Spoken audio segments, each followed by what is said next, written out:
As you probably guessed, JavaScript is a fairly complex language with many functions and capabilities. To proficiently become familiar with all of JavaScript's unique features, it would likely take years of practice and what may seem like endless coding. To significantly simplify the coding process, developers have created JavaScript libraries that contain many commonly used functions and methods that you can simply call when needed. You might recall we explored some basic functions in the JavaScript course that we programmed ourselves. We developed blocks of code to perform particular tasks. One such library, and perhaps the most widely used, is known as jQuery. The jQuery library contains many features, including HTML manipulation, CSS manipulation, effects and animations, and AJAX capabilities. In this section of the course, we will explore jQuery and provide examples of many of the powerful features this library has to offer. It's important to note that many of the biggest companies are currently using jQuery in their web applications. Companies such as Google, Microsoft, and IBM. jQuery allows you to harness and unleash the full power of modern-day web development.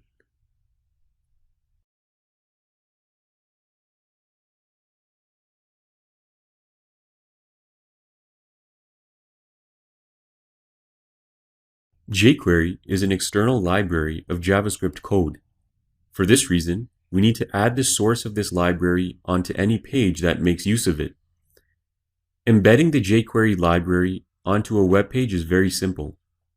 We can load the file from Google's Content Delivery Network, or CDN. Start by opening Notepad++ or your favorite text editor and creating the basic HTML page setup as shown here. Now type the following line of code into the head tag.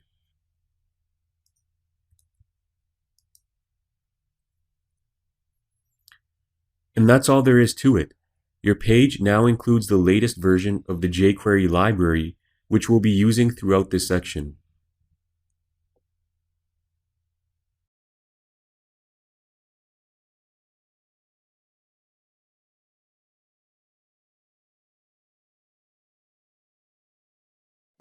jQuery syntax is specifically made for selecting HTML elements and performing some type of action on an individual element or group of elements. The basic syntax looks as follows. A $sign is to define and access jQuery. A selector is to query or find specific HTML elements. A jQuery action is to be performed on the elements. It's also a good practice to nest jQuery methods and functions inside a document-ready event that looks like this. This prevents any jQuery code from running before the document has finished loading. We'll come back to this point in a moment. Let's take a look at an example to better illustrate this concept. We'll create a script that allows users to hide any text contained within a paragraph tag in an HTML document by clicking a button. Here's a demonstration of what the script will do. Here we have 2 lines of text and also a heading. The 2 lines of text are contained within paragraph tags. When we click the Hide Text button, those 2 text lines disappear. And that's what the script will do. Let's go ahead and get started on the script. First, we need to create a few blocks of text in our body tag. Type the following in between your open and close body tags.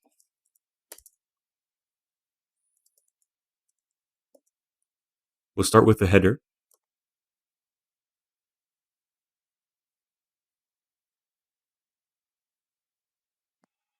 Now we have our 2 paragraphs created. And lastly, we need to create our button. Next, we'll create our script, starting with the document.ready function.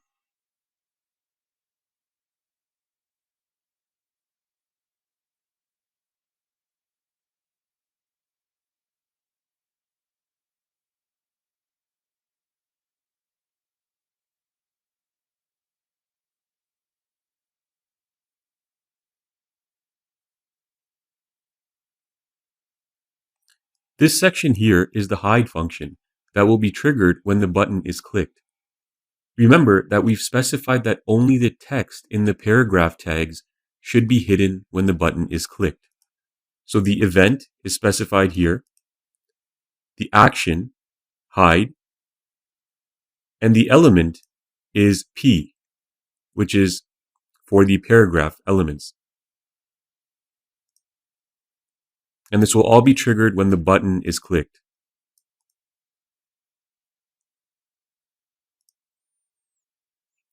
And that's it. The function should now work. We'll go ahead and save the file and preview it in our web browser. And so you can test that out in yours as well.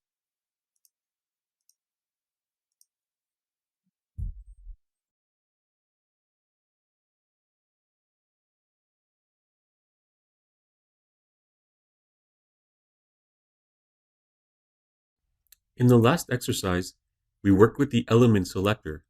We hid all the paragraph elements in our HTML document with the click of a button. But what if we only wanted to hide a specific element in our document? We can do this by assigning an ID to the element we want to perform the action on. We then specify the ID selector in our script.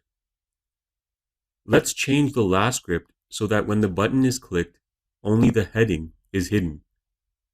First, we need to add an ID to the h2 tag. Let's call the ID head.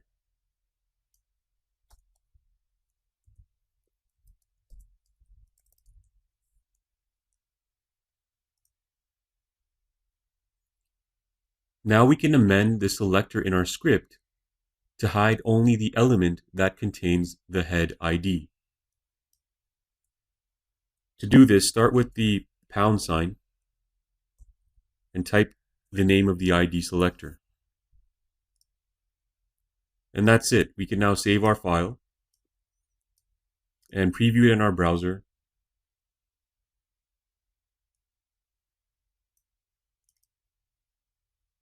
So we can see that now when we click the hide button, only the text in the h2 tags disappear.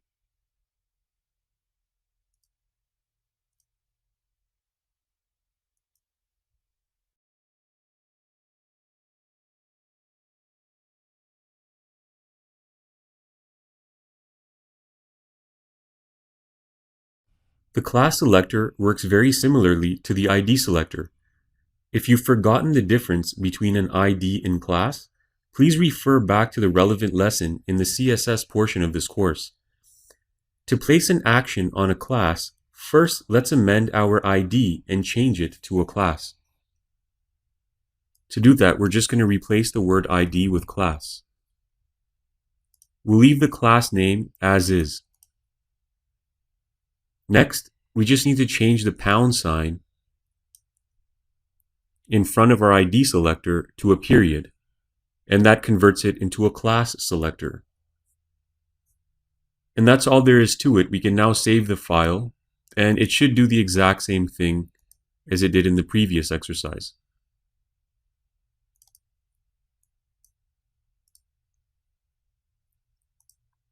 And as you can see, it hides the heading, and this time the heading is referred to using a class selector rather than an ID selector.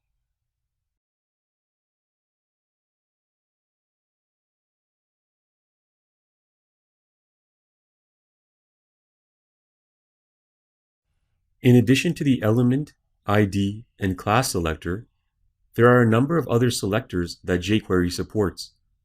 We'll go through a few in this lesson. For a more comprehensive list, check the file in the Downloads folder corresponding to this lecture. We can apply an action to all the elements in an HTML document using the asterisk.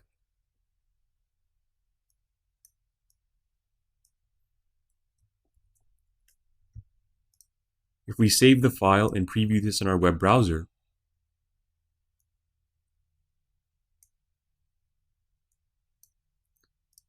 you'll notice that when we click the hide button, it hides all the elements. We can also apply an action to the current HTML element by using the this selector. And in this case, the current element would be the button itself. So if we refresh the web browser and click hide, the hide button disappears.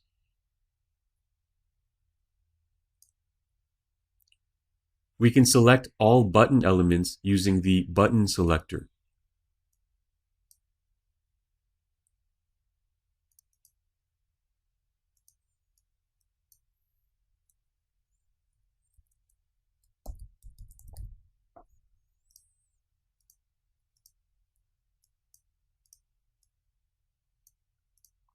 And if we click hide, again the button disappears. So as you can see, changing the selector is fairly easy, and there's many different options. So do check the file in the downloads folder for a more comprehensive list.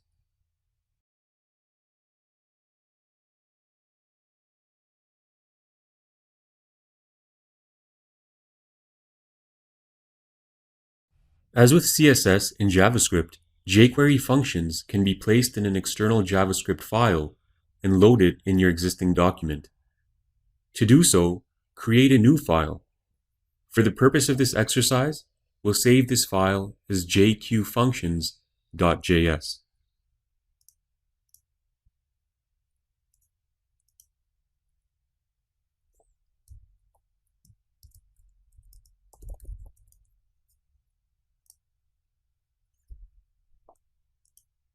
With your file saved, enter your functions into the file and save the changes.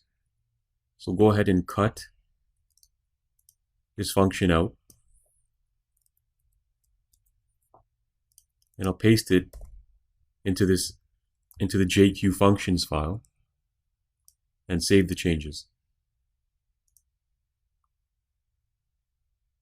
Now in our main HTML document, we simply need to call the script we just created. And to do that, you can type the following line of code.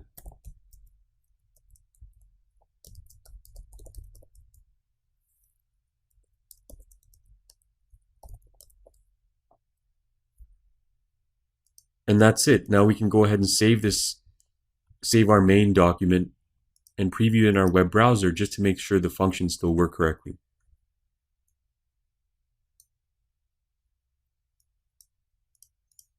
And it seems that everything is working, so we know that the file was properly called.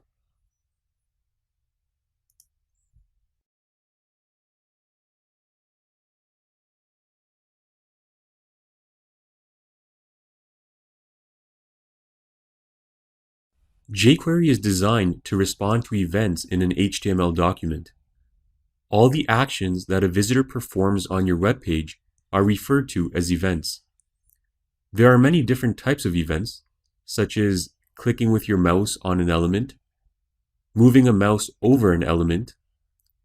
Even just loading an HTML page in your browser can be considered an event. We can program events to trigger certain actions. Let's take a look at a basic example. On this HTML page, we've created a script that hides a line of text once it's clicked on. Here, the event is a mouse click and the action is hiding the text. Let's take a look at the code for this event.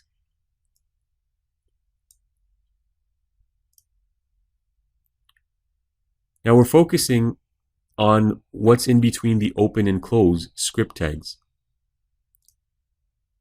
We start with our document.ready function to ensure that the function is only executable once the page has finished loading. Next, we specify the element that will be affected by the event, which in this case is the mouse click. Lastly, we specify that the element should be hidden after the event has taken place. You'll notice that the element disappears on a single mouse click. We can change from single to double by changing the event to double click.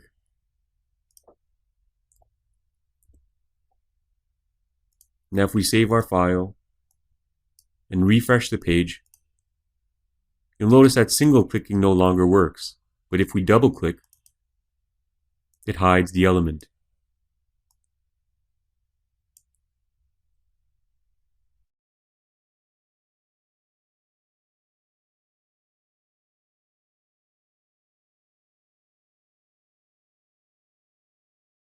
To continue with our discussion on events, in this lesson, we'll take a look at the mouse enter and mouse leave event. The mouse enter event will trigger an action when the mouse pointer enters a certain proximity of the specified HTML element. In this sample page, we can see that an alert appears when the mouse pointer is positioned next to the paragraph of text.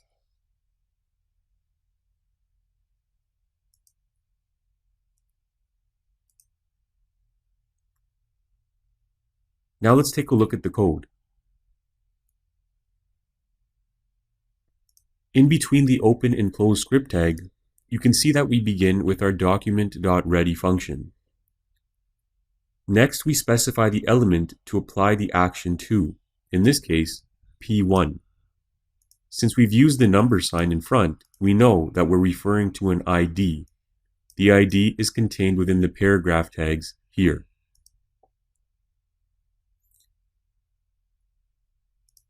Next is our actual event, known as the mouse enter event. And that's followed by the action, which is the alert message box that appears in our web browser. In addition to mouse enter, we also have the mouse leave event. This triggers the action once the mouse has left the proximity of the specified element. So if we change mouse enter to mouse leave, we'll save our file and preview this in our web browser.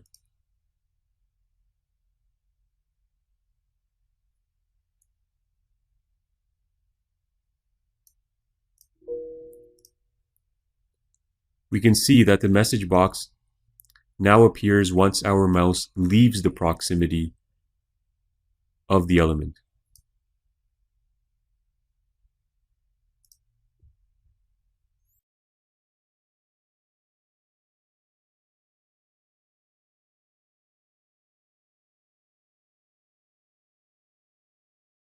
Another event that can be used to trigger actions is the mouse down event.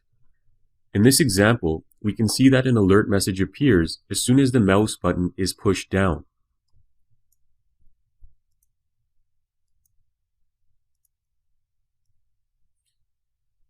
The code block for this action is almost identical to the others we've looked at so far. The only difference is that we've updated the event to mouse down. You can see that this event will affect the element with ID P1, and ID P1 is located over here and contains this paragraph of text. Similar to mouse down, we also have mouse up. This will trigger the action as soon as we let go of the mouse button after clicking. So if we save the page and refresh, now the pop-up appears after we've clicked and fully let go of the mouse button.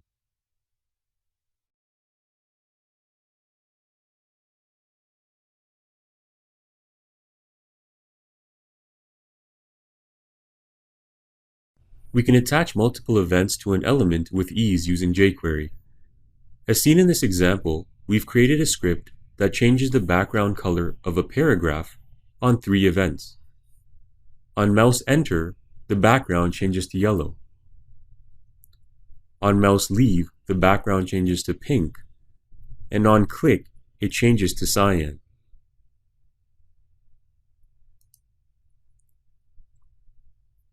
Now let's take a look at the code to see how this works.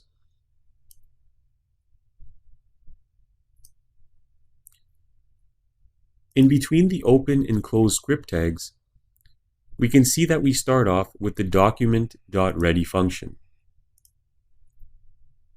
We then specify the element that we'd like to apply these events to. in this case, any paragraph tag in the document. We then list each event function and action starting with the mouse enter event. We can see that once with the mouse enter event, the background color changes to yellow. On mouse leave, pink, and on click, the color changes to cyan. So you can see that adding multiple events is fairly straightforward with jQuery.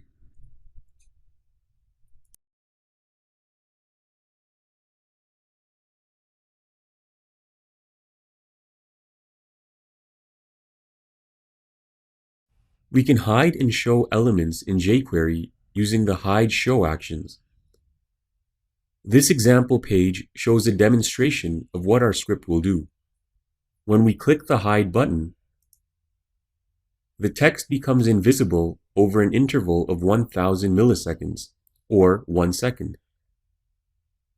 When we click the show button, the text becomes visible, also over an interval of 1 second. We can see how this works by examining the script.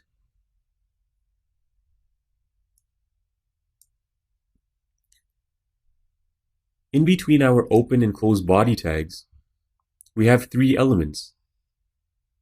We've set up 2 buttons, one with the ID hidden and one with the ID visible.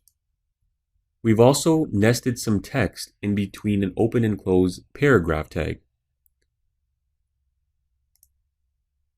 In our actual script, we first apply a click event to our ID selector hidden. Next, we specify that we want to hide any text contained within a paragraph tag. The 1000 indicates how long it should take to hide the element. 1000 equates to 1 second. Next, we apply another click event, this time to our ID selector, visible. This will make visible any hidden text contained within the paragraph tags. The time interval is the same as in our previous event. So when somebody clicks this button, hide, it will hide the text. When somebody clicks this button with the ID visible, it'll show any hidden text.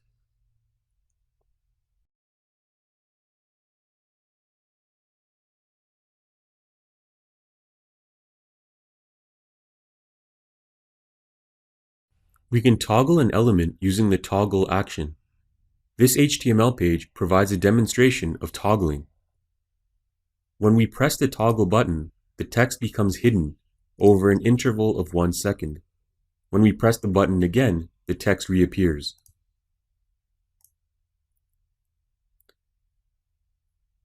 Let's take a look at how the script works.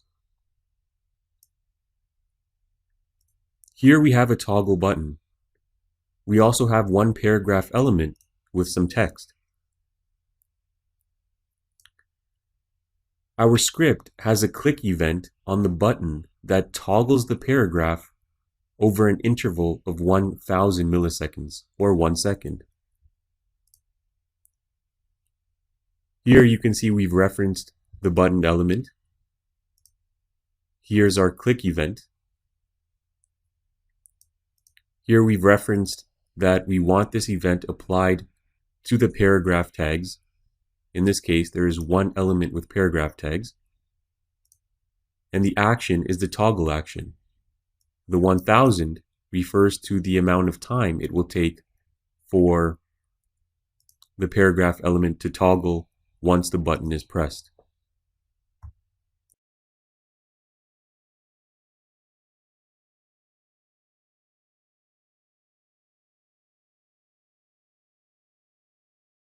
We can use jQuery to fade elements in and out using the fade in and fade out methods. Here we have an example of the fade in method. When we click the button, a series of div elements gradually fade in. We'll do that once more. you can see that each box fades in at a different time interval as well.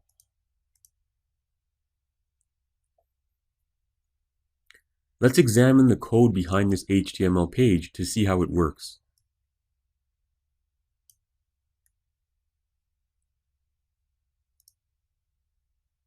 First, in our body tags, we've created 4 divs.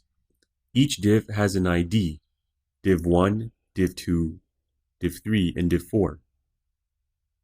Each div also has a class attached to it. The class name is box. If we refer to our style sheet in the head tag,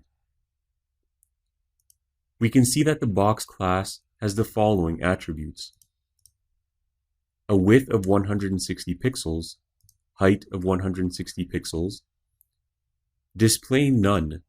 This means that none of these divs will be visible when the page initially loads. Background color red. As we saw in the demonstration, each div was red. It had a red background color.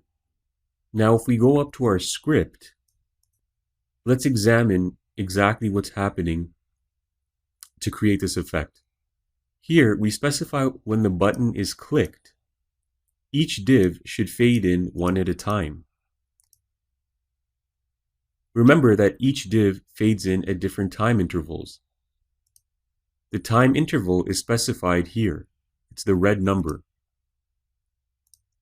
The first div has a default time interval. In the next set of divs, we have specified the time interval.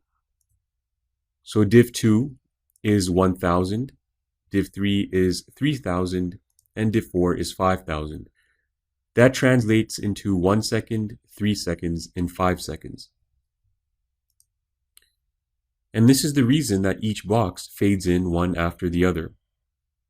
Let's take a look at it again in our web browser.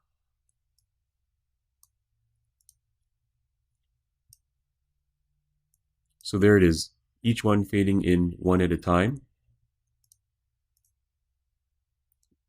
Div 2 at 1000, 3000, and 5000.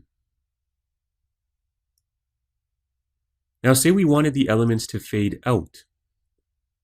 The fade out method works the same way. We simply need to change the fade in event to fade out.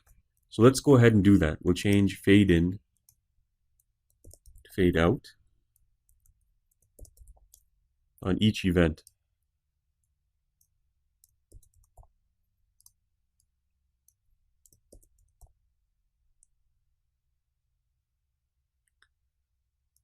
And since we're fading out in the opposite direction, we also need to invert the time intervals.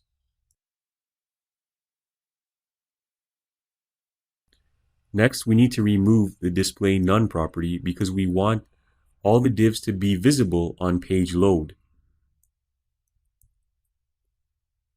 So once you've done that, save the file, and we can refresh our web browser. So now we can see that all the divs are visible on page load. And if we click the fade effect button, each div fades out in the opposite direction, just as we intended.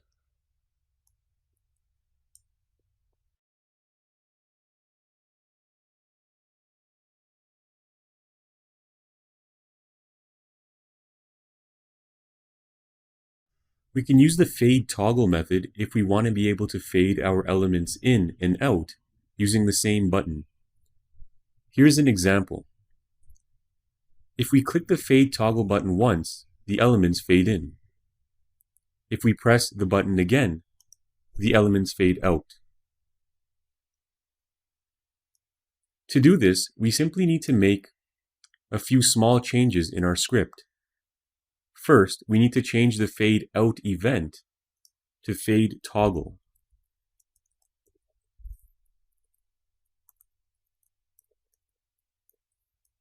And we need to do this for each div.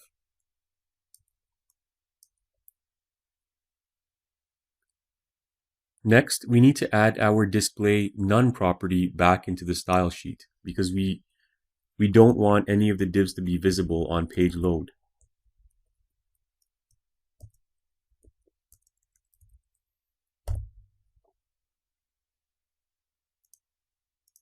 And that's it. You can now save the changes and refresh your web browser to see the effect.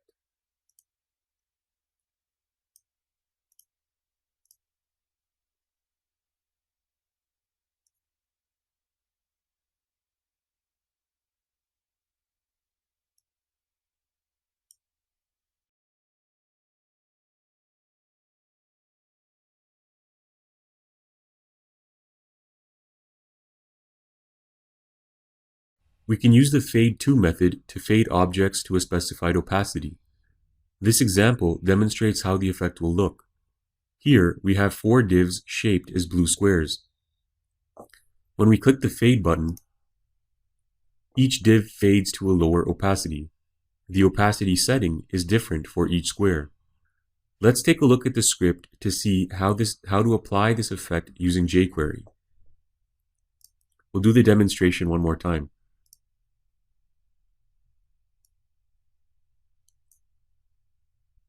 Now looking at the script, we can see we've applied the fade to method as the event for each div.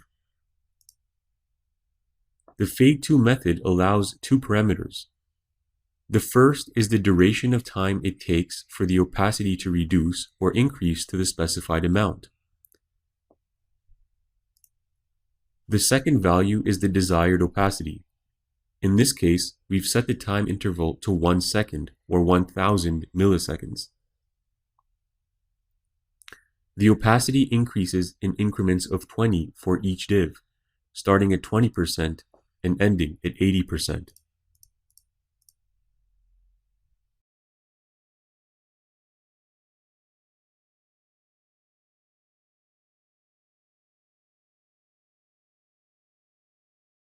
We can use jQuery to have an element slide down in our HTML document. This example illustrates how the effect looks. If we click the View Panel div, a panel slides down with some text. Creating this effect is fairly simple.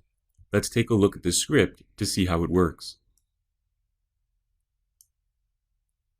The first thing to note is we have 2 divs created in our body tag. The first div has the ID top bar. This is the div that will be clicked to activate the sliding panel. The second div with the ID panel is the actual panel that will slide down. We've defined some basic style rules in our style sheet for these specific divs.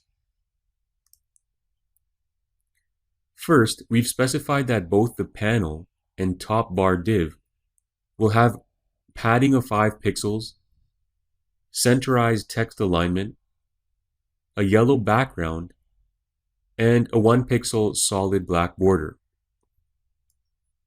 And we can see that here. The background is yellow. There's a 5 pixel padding around the text. You can see the black border, and the text alignment is centerized.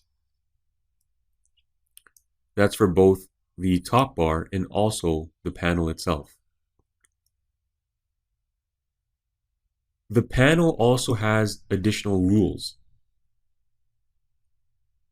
We've specified a padding of 80 pixels and a display none property to make sure that the panel is not visible on page load.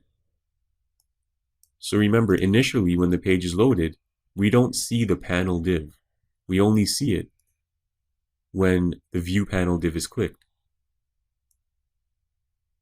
Now in our script, in between our open and close script tags, we've created our functions.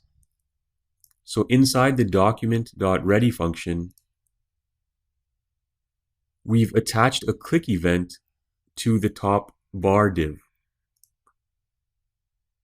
Next, we've attached a slide down action on the panel and specified a speed of 1000.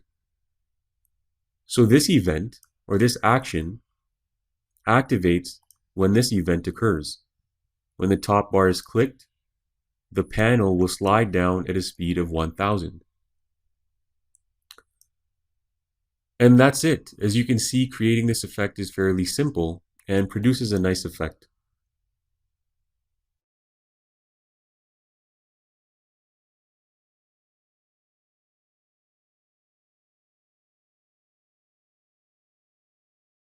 The slide up method allows us to slide an element up rather than down. In order to achieve this effect, we can make a few minor adjustments to the script we created in the last lesson. Just change the slide down action to slide up. And also remove the display none property in the panel style rule. So this way the panel will be visible when the page initially loads. Now save your file and preview this in your web browser to see the result. So now we can see that on page load, the panel is visible. And when we click the View Panel div, it slides up rather than down.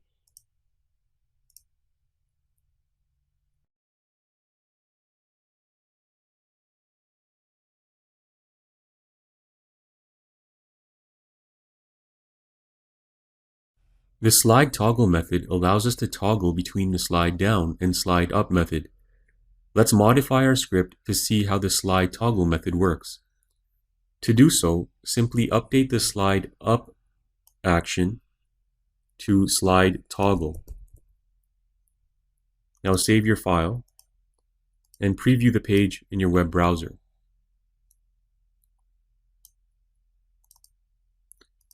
Here we can see that when we click on the View Panel div,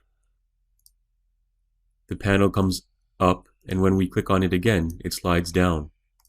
So we're toggling between the slide up and slide down methods.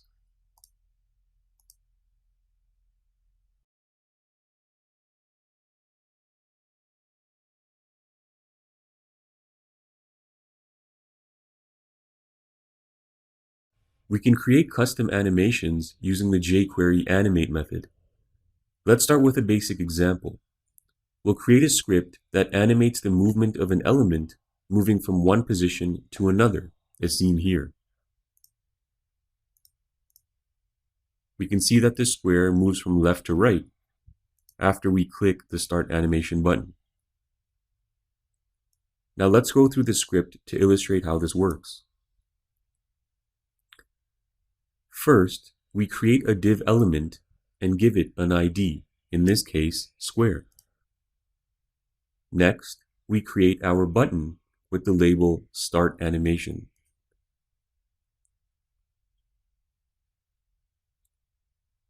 Next, we create a style sheet in our head tag.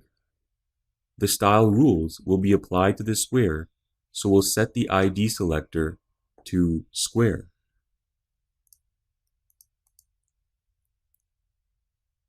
Now we need to create several style definitions that will be applied to the square.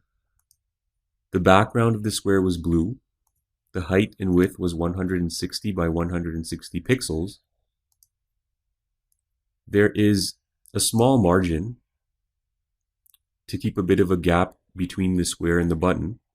So we set the margin top attribute to 5 pixels. We've also assigned a position attribute and set it to absolute. The reason is that elements by default have a static position, and we explained that in the CSS section of this course. Static elements cannot be moved. To manipulate the position, the element must be positioned as either relative, fixed, or absolute.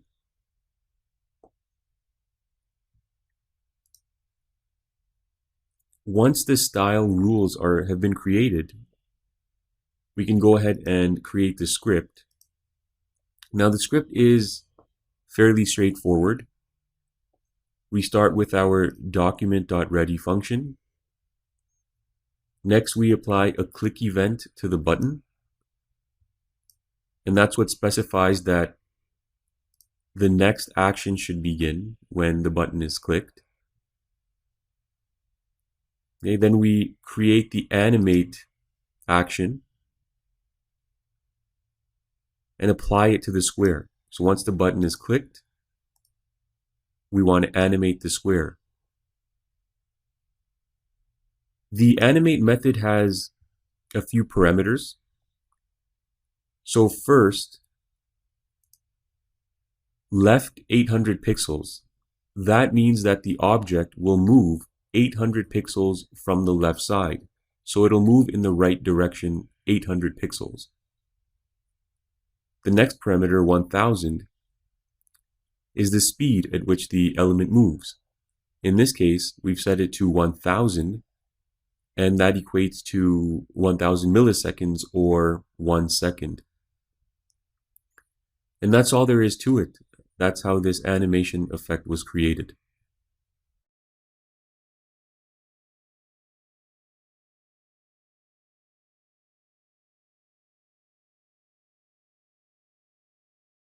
We can easily add additional parameters to the animate method. Say we wanted to not only animate the position, but also the opacity and toggle the height of the element. We can do that by adding a comma and inserting the new parameters. We'll start with opacity.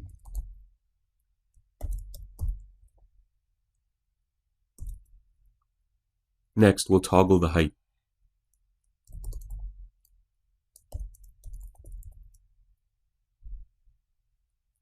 Now when we save our file and preview it in the web browser,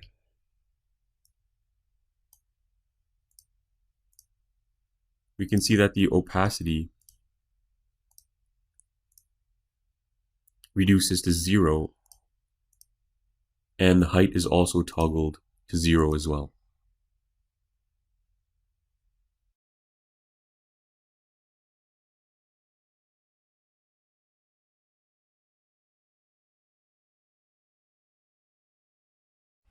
We can define width and height properties relative to the element's current value in our animate method. Doing so will scale or contract the element to a specified amount relevant to its existing size. To do so, simply add the following properties.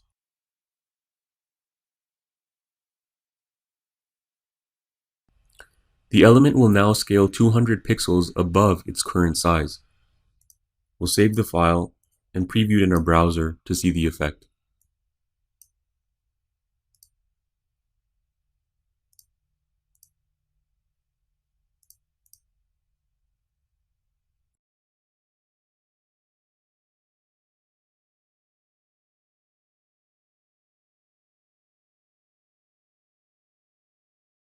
By default, jQuery runs multiple animate calls one after the other.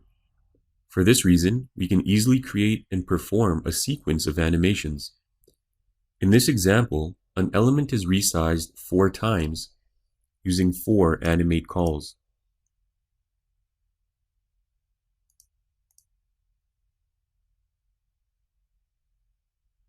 Each animate call resizes the element to a different width or height. It also changes the opacity to a specified amount. Let's take a look at the script to see how it works. We can see below our button click event that we've declared a variable called square. The variable value contains the div with ID square. Next, we've assigned an animate call to the square div 4 times. Each animate call will run one after the other. Every time the animate call runs, the div's height or width property is changed. In the first instance, the height changes to 500 pixels, opacity to 0.5. The numerical value in red is the speed at which this animation plays out.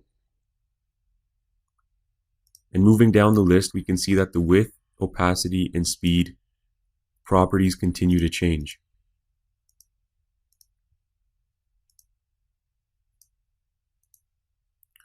So again, this is known as queue functionality, and it allows us to play a sequence of animations one after the other.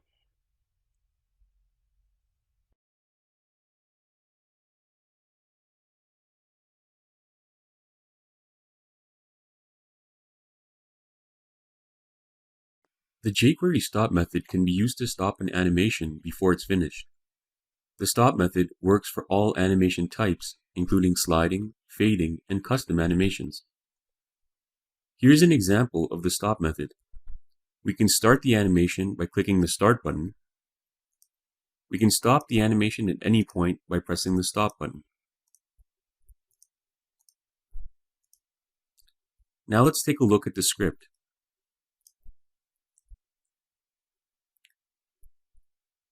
First, we can see that all our elements are in the body tag. The Start button has the ID Start. The Stop button has the ID Stop.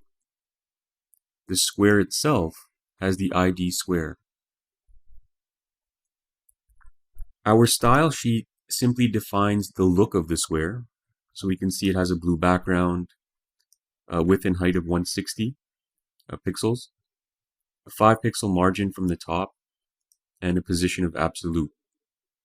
And we've been over this in a previous exercise as well. So let's go right to the script. In the script, we can see that first we've attached a click event to the Start button. Once the Start button is clicked, the square div element animates. It moves 800 pixels from the left position at a speed of 300 milliseconds. Next, we've attached a click event to the Stop button. When the Stop button is clicked, the square animation is set to stop, and that's using the stop method.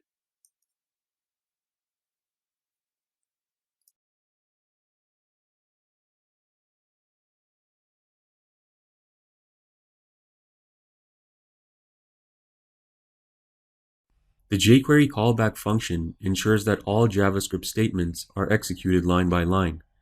Without the callback function, it's possible that one line of code is run without the completion of the previous line. This can create errors, especially when dealing with multiple animation sequences. Let's take a look at an example. Here, we have a script that hides an element with the click of a button.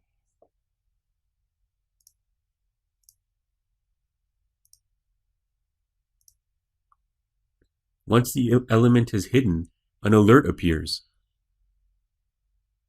Note that the alert only appears once the hide animation event has completed.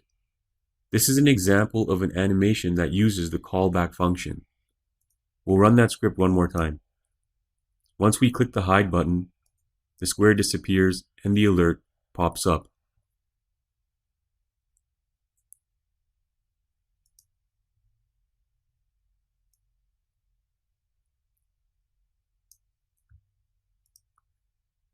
This here is the syntax for the callback function. It's simply the word function with an open and closed bracket. Let's see what would happen if we did not have the callback function in place.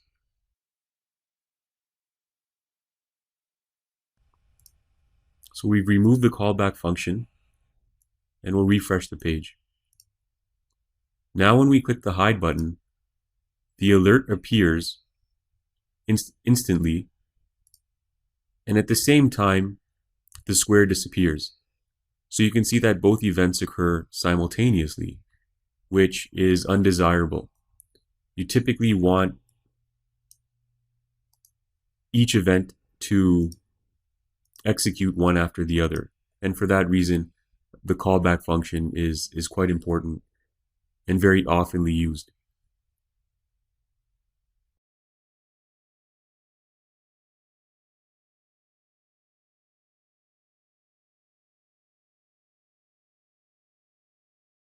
jQuery chaining allows us to run multiple jQuery commands, one after the other, on the same element. Let's take a look at an example. On this page, we have a div element, the blue square. When we click the animate button, the square slides up within a time frame of 2 seconds, and it also changes the color to red.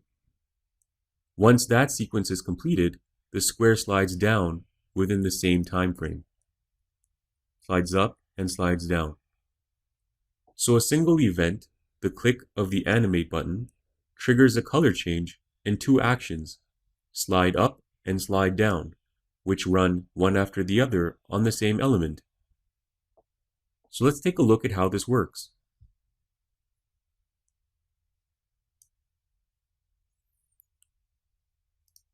In our body tag, we have two elements, one div with the ID square and our animate button.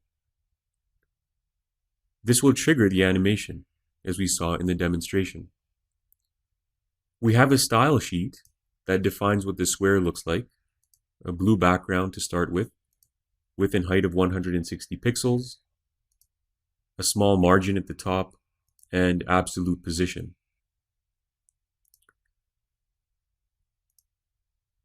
Our script starts with a click event on the button.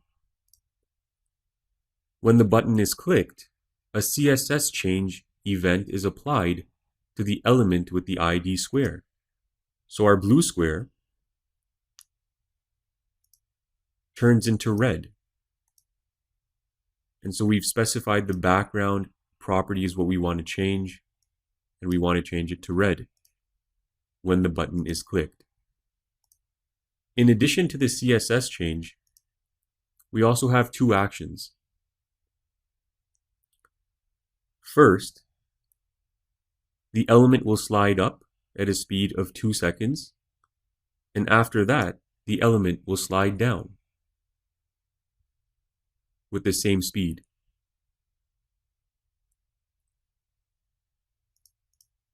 This is known as chaining. We are chaining two actions together on the same element, square.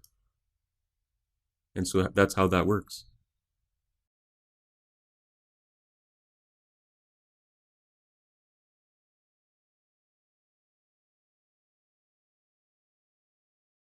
With jQuery, we can create draggable elements. In this example, you can see when we click and hold our mouse button down on the div element, we can reposition it anywhere in the browser's content area. In order to do this, we'll be working with jQuery user interface. As per the jQuery website, jQuery UI is a widget and interaction library built on top of the jQuery JavaScript library.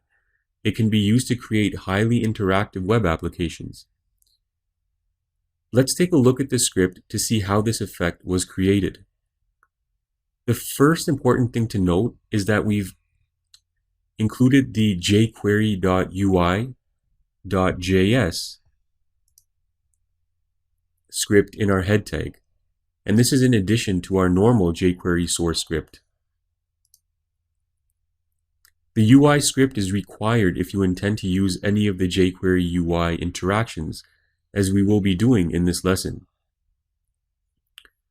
Next, we've created a div element in our body tag.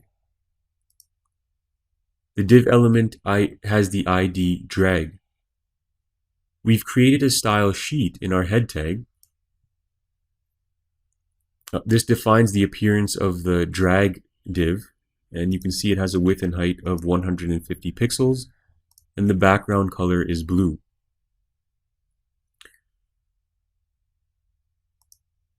Our script starts with the document.ready function. We've also applied the draggable parameter to the drag div, as you can see here. This is the parameter that allows the div to be draggable. The drag interaction is only recognized if the jQuery UI JavaScript file is referenced in the head tag.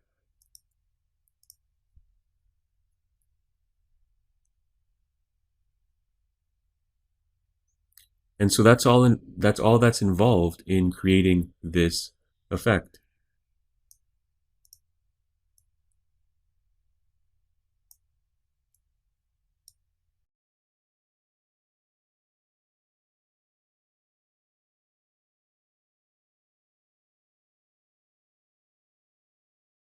We can create an accordion menu using jQuery and jQuery UI. Here's an example of an accordion menu. Each tab has a heading. We can expand and collapse the slide panel by clicking the heading name.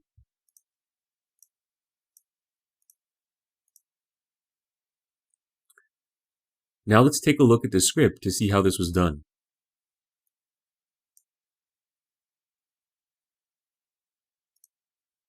The first thing we need to do is to create a div and give it an ID. We gave this div the ID accordion. Your entire menu will be contained within the open and close div tag assigned this ID. Next, we need to create the headings. The headings should be nested in a div element. You don't have to give these div elements a name. The corresponding panel content should also be contained in a div element. So if we look at the first item, heading 1 is contained within an open and closed div tag, and same for paragraph 1. The same is true for the second and third menu item. Here we have 3 headings and 3 panels, but you can have as many as you need. Next, if you look at the head tag, you'll notice that we've included the jQuery source file in addition to the jQuery UI file. We've also included a default CSS theme from the jQuery website. The theme is called Smoothness. It contains some common CSS rules that are applied to UI interfaces. If you decide not to include this theme, your script will still work, but it will not include any styling. In this case, you'll need to create your own style sheet and style rules. After the style sheet, we have our script. The script contains the accordion method, which is applied to the accordion div. Here you can see we've referenced the div with ID accordion. In order for this method to work, the jQuery UI.js file must be included in the head tag. So again, you can see we start with the document ready function, and then we just call and reference the accordion method, and we've applied that method to the accordion div. And that's it. That will produce a fairly neat menu. And just for the sake of this example, if you wanted to add a 4th menu item, you can simply copy and paste that block of code. And when we refresh the page, we'll see that it adds us a 4th menu item.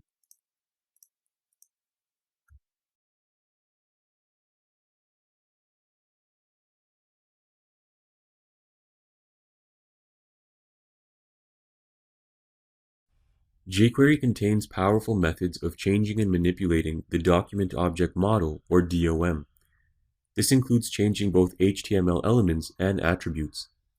In this lesson, we'll work with retrieving the value of an element using the jQuery text and HTML methods. In this example, we have 2 buttons and some text contained within a paragraph. If we click the first button, a text box appears which contains the text found in the paragraph.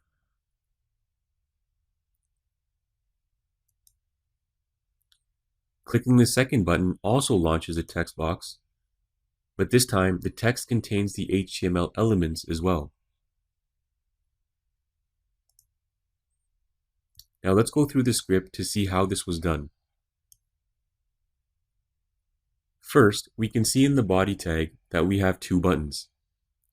One button with the ID button 1 and the other with ID button 2.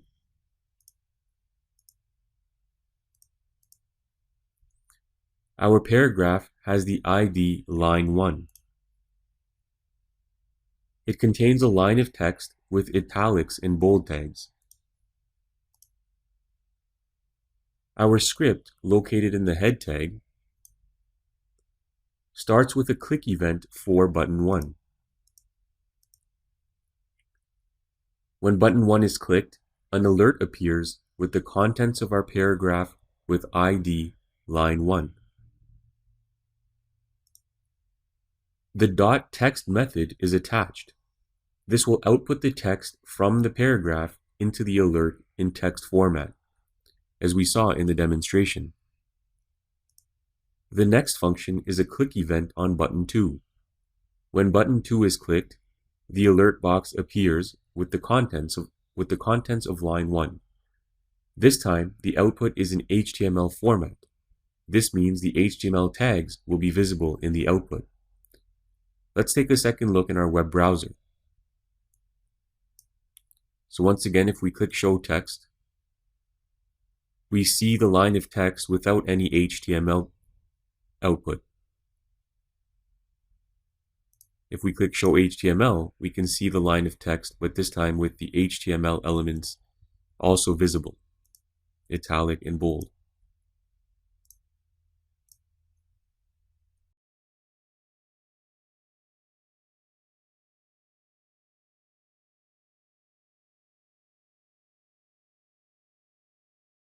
We can use the jQuery val method to retrieve the value of an input field. Here, we have a name input field with a default value set to John Smith. If we click the Get Value button, an alert appears with the name entered into the input field.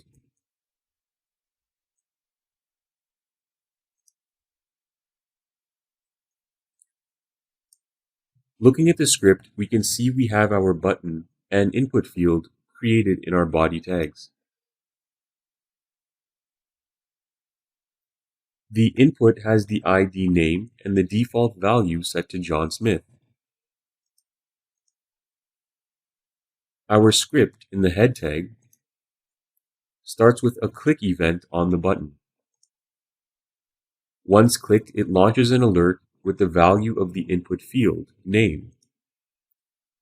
The .val method is the syntax that makes this possible.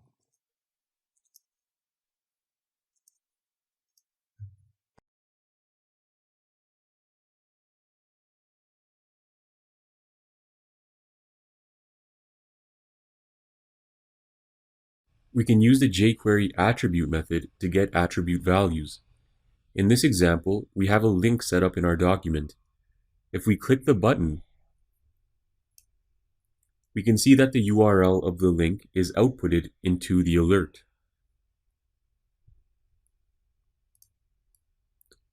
In our HTML, we can see that our body tag contains a button and the link. Keep in mind that with HTML, the link is contained within the href attribute of the A element. In this case, the link points to uxl.com. The A tag also has an ID attribute with the name YA. In our script tags, we can see that the click event is attached to the button. Once that's triggered, the alert appears containing the contents in the href attribute of the element with ID YA.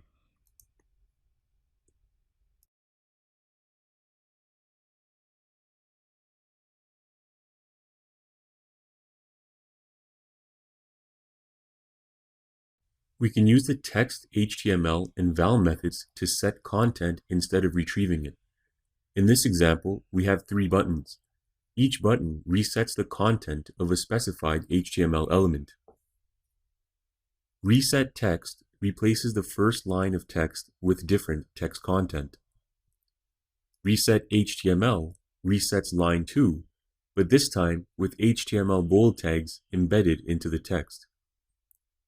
Reset value replaces the data in the name input field with a different name. Let's take a look at the script to see how we can reset content. In our HTML code, we can see that our body tag contains 3 buttons.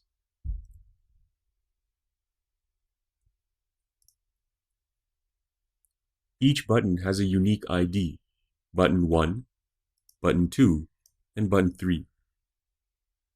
We also have our input field that contains the ID, name, and default value John Smith.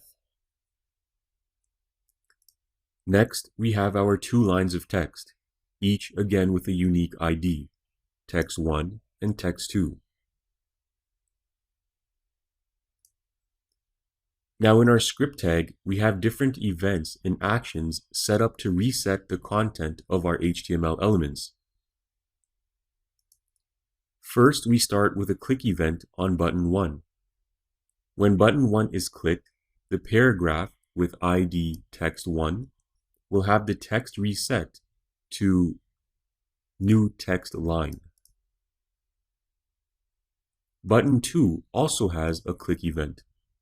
When button 2 is clicked, the text in paragraph with ID text 2 changes to the text bold text line, the styling of which is bold.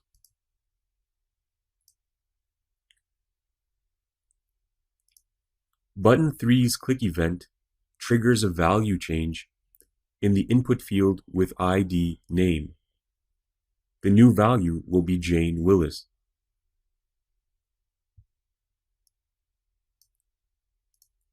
So once again, if we click button 1, the text is reset.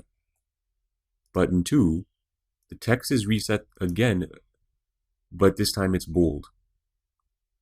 And button 3 resets the name John Smith to Jane Wills.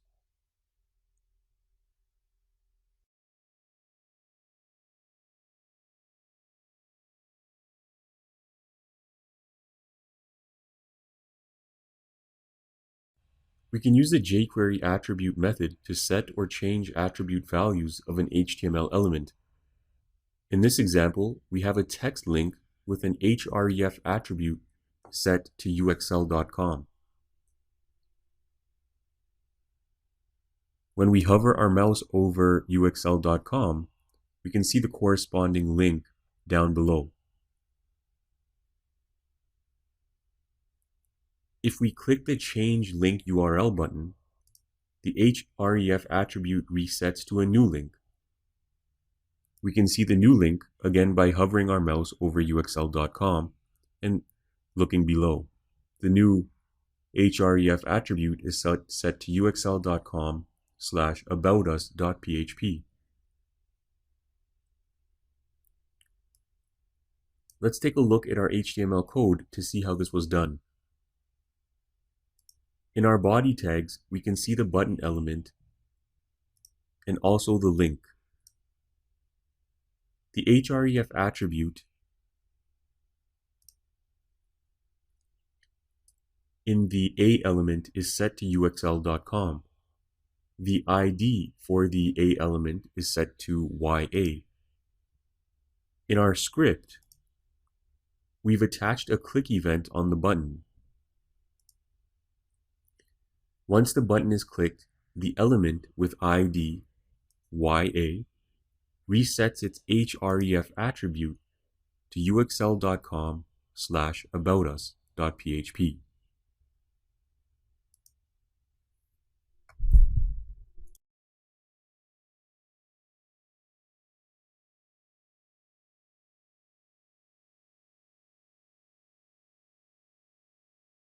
The jQuery append method can be used to append data to the end of a specified HTML element. In this example, we have a paragraph with some text, in addition to an ordered list. If we click the Append Text button, we can see that some additional text gets appended to the paragraph. When we click the Append List item, a new list item is added to the end of the list. We'll take a look at the HTML now to see how this works. First, in our body tags, we can see we have our paragraph and the ordered list element. We also have two buttons, each with a unique ID, button 1 and button 2. Next, in our script, we have a click event attached to button 1. When the event is triggered, the words "more text" are appended to any text contained within paragraph tags. The second click event is for button 2. This event appends a list item named New Sport to the ordered list. You will notice that the text and list item are added at the end of the existing text. So we can see that any new list items are added at the end, and any text is also added at the end of the existing text.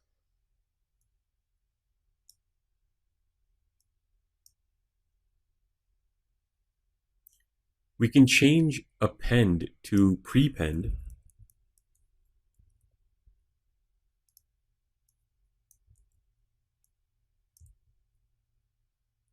And this will add the new items before the existing text. So I'll just save the file and refresh the browser. So you can see that the new items are now adding before the existing text.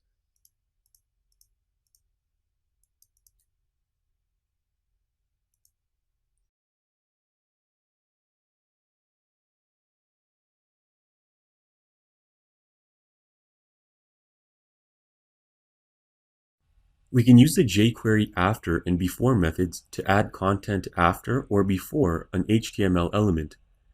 In this example, we have an image with two buttons below it. If we click the Insert Before button, we can see that the text is added before the image. If we click Insert After, the text is added after the image.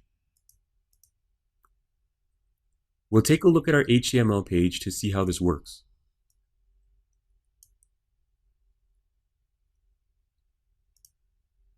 In our body tags, we have two buttons, each with a unique ID, button 1 and button 2. We also have our image tag, which contains the source of our image. Now, taking a look at our script, we can see there's a click event attached to button 1. When clicked, we use the before method to attach some text before the image. Button 2 also has a click event. When clicked, text is attached after the image. And that is how you apply the before and after methods.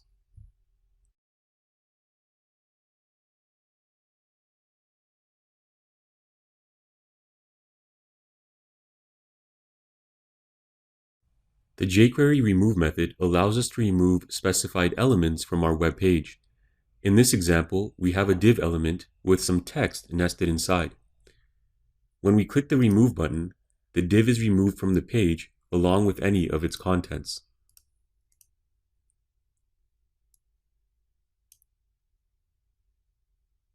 We can see in the HTML file that our body contains a button and a div with the ID square. The style sheet simply defines the style rules for the square. In this case, it has a height of 200 pixels, a width of 300 pixels, and some other basic attributes as well. In our script, we've set up a click event on the button. The event will remove the element with ID square from the page. And again, this is using the remove method. We can also substitute the remove method for empty. And in this case, we'll be emptying any of the contents in this element, in the square element. So if we click remove now, you'll notice that the contents of the square is removed. And that's how the empty and remove methods are to be applied.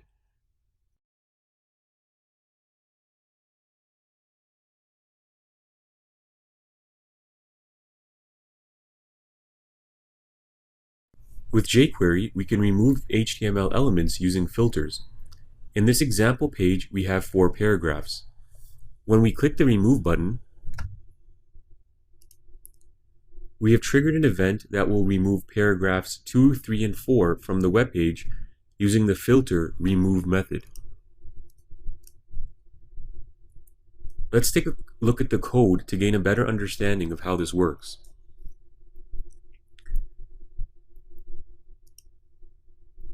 In our body tag, we have a button element and 4 paragraph elements. The first paragraph element has no ID assigned. The second and third have the class rem1, and the fourth paragraph has the class rem2. We've defined the style properties of rem1 and rem2 in our style sheet. So you can see that rem1, the text color is blue, font size is 15, and rem2, the text color is red, font size is also 15. Now in our script, we've created a click event on the button. When the button is clicked, we've used the remove method to remove any paragraph element with the ID rem1 or rem2. And so that's how the remove method can be applied. So once again, if I refresh the page, that's how that works.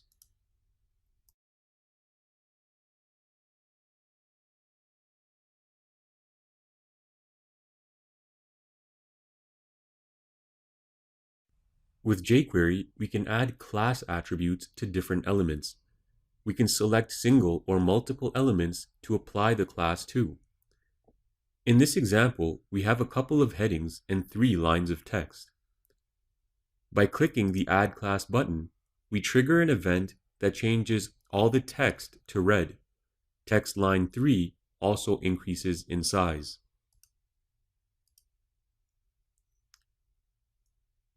Let's take a look at the code to see how it works. First, we can see in our body that we have 2 heading tags, H1 and H2. We also have 2 paragraph tags, each containing a line of text. The div element contains a 3rd line of text. Lastly, we have our button element. Our style sheet has 2 classes, one named Big and the other Red. The Big class will change the font weight to bold and size to extra large. The Red class will change the text color to red. Neither of these classes have been used yet. In our script tags, we've created a click event on the button. The click event triggers our add class method, which adds the class red to any H1, H2, and P elements on the page. A second add class method is created to add multiple classes, both big and red, to any div elements on the page. And that's how this script works. So if we refresh the page and just go through it once more, when we click the add class button, we can see all the text color changes to red, and text line 3 becomes bold and font size of extra large.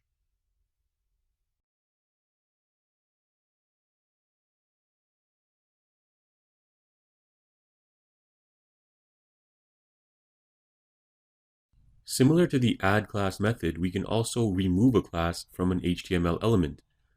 Let's modify our last script by adding a class to the heading and paragraph elements.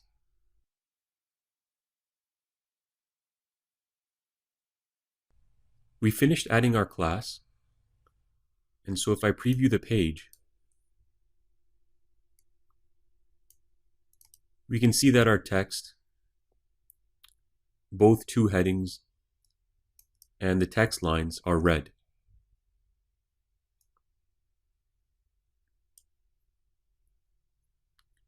Now the objective here is to remove this class from any heading, H1, H2, or paragraph elements. So to do that, I'm going to remove, we don't need this anymore because we're no longer adding a class to the div. I'm going to replace add with remove. and I'm going to save the file. Now when I refresh the page and click the Add Class button, okay, you can see that the red class has been removed now. And just to avoid any confusion, what I'll do is I'll just change Add to Remove on the button label. I'll just do that again. So refreshing the page, click the Remove Class button, and we can see that the class has been removed.